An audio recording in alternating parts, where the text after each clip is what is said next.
bien sûr. Comme vous le savez, je pense que la plupart d'entre vous, en tout cas, la question du genre est une question aujourd'hui très discutée dans la société, y compris dans l'Église. Alors, pour savoir d'abord de quoi on parle, au-delà de l'utilisation grammaticale du terme,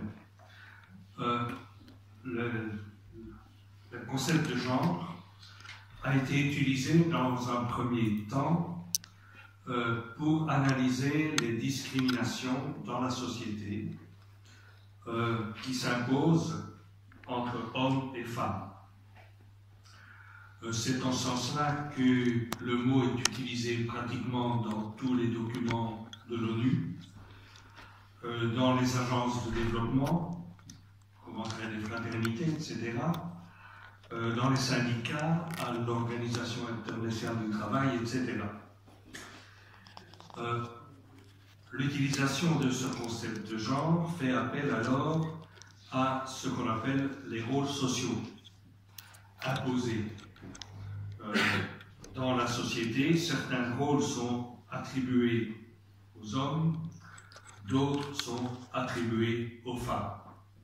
Et souvent, ça a l'air d'aller un peu de soi.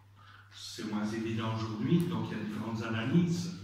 Et puis, il y a eu tout le mouvement féministe qui a revendiqué davantage d'égalité. Mais première utilisation du mot genre, c'est tourne là autour. Une utilisation plus récente porte sur les discriminations dont sont victimes les personnes homosexuelles. Et puis, plus largement, l'ensemble des personnes qui sont discriminées en raison de leur statut sexuel. Toutes les formes de discrimination sexuelle dans la société, on peut penser aux transgenres, aux personnes qui ont la difficulté elles-mêmes à s'identifier, etc. Alors, ce qui est important par rapport à l'homosexualité, c'est qu'il y a une évolution historique très importante sur le regard porté sur les personnes homosexuelles. Jusqu'au XIXe siècle, globalement, dans nos sociétés, le regard était moral. La tendance homosexuelle était identifiée à un vice. Et, entre autres, du point de vue chrétien, on s'appuyait sur un certain nombre de déclarations de Paul, mais c'était très généralisé. Au cours du XXe siècle, on a déplacé le regard et on a considéré que la tendance homosexuelle ou l'homosexualité était une maladie. Et au niveau mondial, le registre des maladies mentales inscrivait l'homosexualité jusque dans les années 60. À l'heure actuelle, il y a accord quasi généralisé, pas tout à fait, mais quasi généralisé, pour considérer que l'homosexualité est une donnée innée à la personne qu'elle ne choisit pas. Et les études les plus sérieuses, semble-t-il, entre autres dans le neurobiologiste de Liège, Balthazar, mais qui a travaillé beaucoup avec d'autres aux États-Unis, arrive à la conclusion la plus probable, c'est que c'est lié au développement du cerveau de l'embryon. Donc il y a une cause biologique. Et puis il y a un troisième sens qui est lié à ce qu'on appelle les études de genre, où on a des positions beaucoup plus idéologiques, en particulier aux États-Unis, pour lesquelles la distinction hommes et femmes est non pertinente. Bien entendu, on reconnaît qu'il y a des différences biologiques ou anatomiques, mais où on s'identifie soi-même au choix comme homme et comme femme, et que l'hétérosexualité dominante est une opération politique de pouvoir, de domination des hommes sur les femmes, et qu'il s'agit de déconstruire cela. On arrive là à des expressions assez étonnantes. Par exemple, pourquoi est-ce que l'homme est plus fort, généralement plus grand que la femme? Eh bien, l'explication, c'est que de génération en génération, on a tendance à mieux nourrir les garçons que les filles, et donc ça devient génétique, et que les hommes préfèrent des femmes plus petites qu'elles, et donc là aussi, ça s'inscrit dans l'histoire génétique. Par rapport à ça, on peut se demander pourquoi est-ce qu'un bœuf est plus lourd qu'une vache, comme dans beaucoup d'animaux. Mais c'est pour montrer que là, il y a des questions quand même assez idéologiques. Alors, le thème de ma conférence, ce n'est pas le genre en tant que tel, mais genre et christianisme. Alors, il faut d'abord observer que le christianisme est très divers. Les églises orthodoxes sont en général très fermées à tout ce qui est autour de la problématique du genre. Les églises protestantes sont divisées. Il y a plus d'ouverture dans les grandes églises historiques que dans les églises évangéliques plus récentes. Au niveau de l'anglicanisme, il y a eu d'énormes débats. On sait qu'en Angleterre, les femmes sont des prêtres et évêques, que le mariage homosexuel est reconnu, y compris pour les ministres du culte. Il y a l'exemple d'un évêque. Mais avec des tensions extrêmement fortes avec l'Afrique, avec le résultat, c'est que la communion anglicane a failli exploser. Pour le moment, ça tient, mais c'est très fragile. Voilà. Donc maintenant, du côté de l'Église catholique.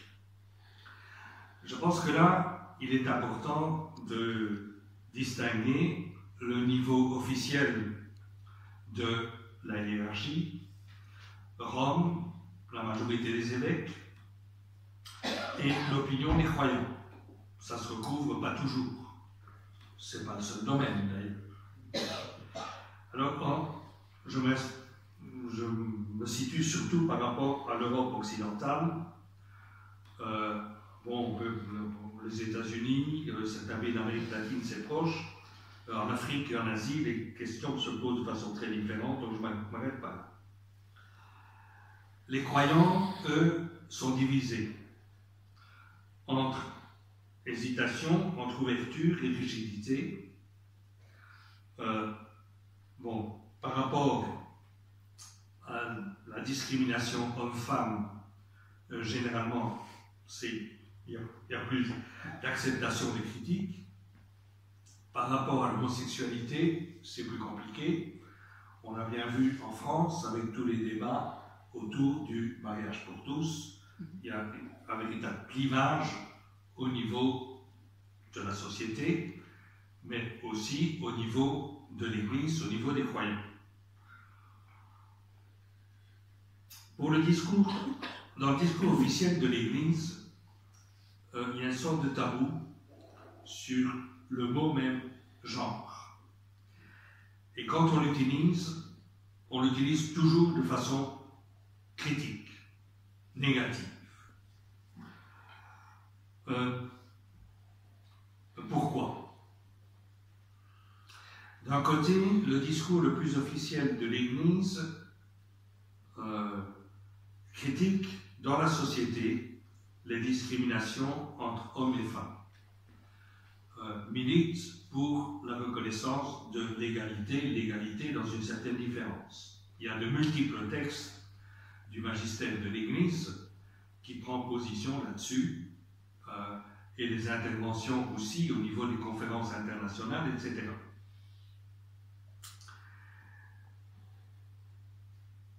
Cependant, par rapport à cela, il y a un refus de faire appel non seulement au concept de genre, mais à l'analyse dans les rôles sociaux. Et pourquoi cette difficulté à utiliser ce concept des rôles sociaux, qui est, je pense, un outil efficace, un outil pertinent d'analyse? Parce que, semble-t-il, du côté des autorités de l'Église, on perçoit que, en parlant de rôles sociaux, inévitablement, on va aussi parler des rôles sociaux dans l'Église, entre autres au sujet des ministères. Et que parler de rôles sociaux, ça met en question le fait que dans l'Église catholique, seuls les hommes ont accès au ministère. Et je pense qu'il y a là une des raisons fondamentales de cette résistance par rapport à l'utilisation du mot genre et de l'analyse en termes de rôles sociaux. Il y a aussi des difficultés vis-à-vis des homosexuels. Pour une partie de l'Église, du côté de la hiérarchie, mais pas seulement, la façon dont il est parlé d'homosexualité dans la Bible, qui en parle en termes de vice ou de péché, continue à jouer. Et on grandit ces textes par rapport aux personnes homosexuelles, et en particulier par rapport aux pratiques des personnes homosexuelles. Le synode sur la famille. Dans un premier temps, il y a eu une expression assez ouverte par rapport à cette question, et puis ça a complètement bloqué. Dans la première session du synode, on n'est pas arrivé à une expression des 2 tiers nécessaires au sujet de la question de l'homosexualité. Dans la seconde session, dans le document final, il y a un paragraphe où il y a juste une voix de plus que les 2 tiers, et ce paragraphe ne parle pas en fait des personnes homosexuelles, mais invite les familles à accueillir positivement les enfants qui seraient reconnus comme homosexuels. Il est, je pense, remarquable que, alors qu'officiellement le catéchisme de l'Église catholique parle du nécessaire accueil des personnes homosexuelles à l'intérieur des communautés chrétiennes, qu'au niveau du synode, on est tout juste arrivé à une voix de plus que les 2 tiers, ce qui signifie qu'au niveau mondial, un tiers des évêques ne sont même pas d'accord avec ce que dit le catéchisme de l'Église catholique à ce sujet. Donc on voit toute la difficulté. Du côté du synode des jeunes, l'un ou l'autre ont posé la question, mais dans le document final, la question là aussi est finalement éliminée. Et globalement, dans l'Église, il y a rejet de l'idée même d'union homosexuelle. Alors, comme on le sait, les 2 premiers pays, ça a été les Pays-Bas et puis la Belgique. Il n'y a plus qu'une seule institution du mariage, qu'on soit hétérosexuel ou homosexuel. Actuellement, c'est le cas dans une quinzaine de pays d'Europe et, si je me trompe, 28 pays au niveau mondial. Alors, je pense qu'il est important pour l'Église de reconnaître que les personnes homosexuelles ont des droits, qu'il est important de reconnaître aussi l'union homosexuelle, parce qu'il est aussi question de droit des personnes, au niveau de l'héritage, au niveau des enfants, etc.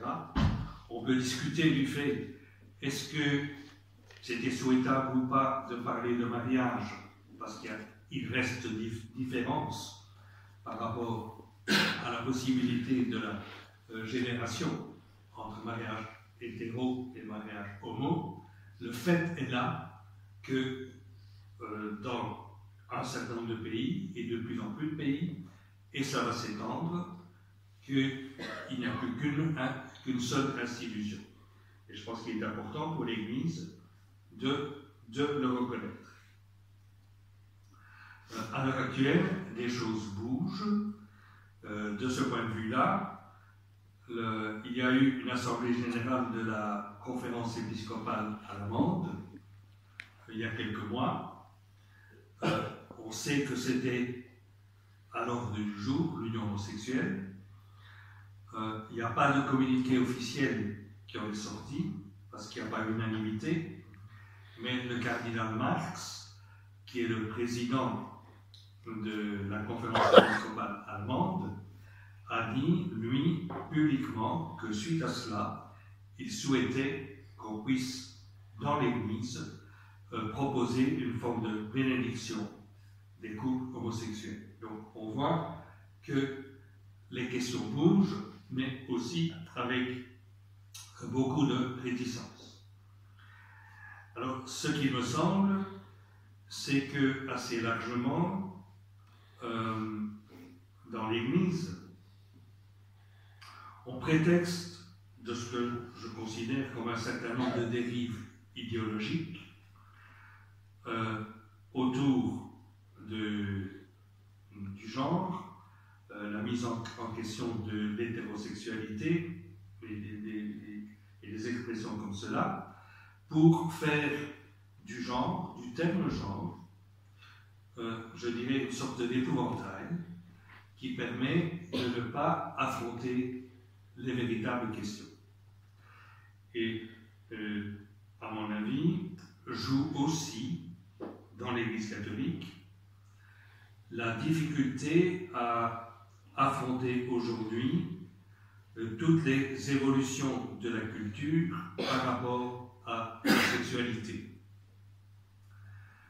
Tous les débats qui ont lieu aujourd'hui dans l'Église suite à la pédophilie manifestent entre autres cette difficulté à affronter les questions de sexualité et de l'éthique sexuelle dans l'Église, dans un monde où la culture change et où les questions se posent autrement.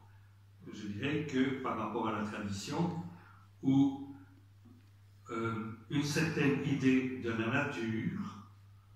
nature considérée avant tout dans sa dimension biologique, empêche de considérer les réalités telles qu'elles sont vécues. On l'a vu pour la question plus ancienne de la condamnation par Paul VI de la contraception, où la nature, je dirais, de l'homme et de la femme et de l'acte sexuel est pensée exclusivement à partir de sa signification biologique. Il en va de même au sujet de la question de l'homosexualité, considérée comme déviance, comme maladie, et de ce point de vue-là, la difficulté à reconnaître que les personnes homosexuelles ont aussi le droit de développer une vie affective, à partir de leur propre, je dirais, de leur propre constitution, de leur propre identité. Donc on voit aujourd'hui qu'il y a des nouvelles questions et que la problématique du genre soulève ces questions, mais que officiellement l'Église a de la difficulté à les rencontrer.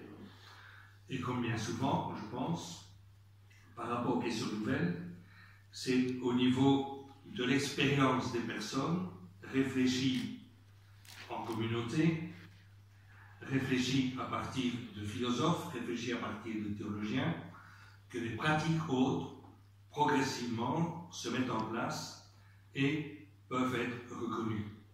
Il est clair qu'il y a pas mal de chemin à faire de ce côté-là. Bien voilà.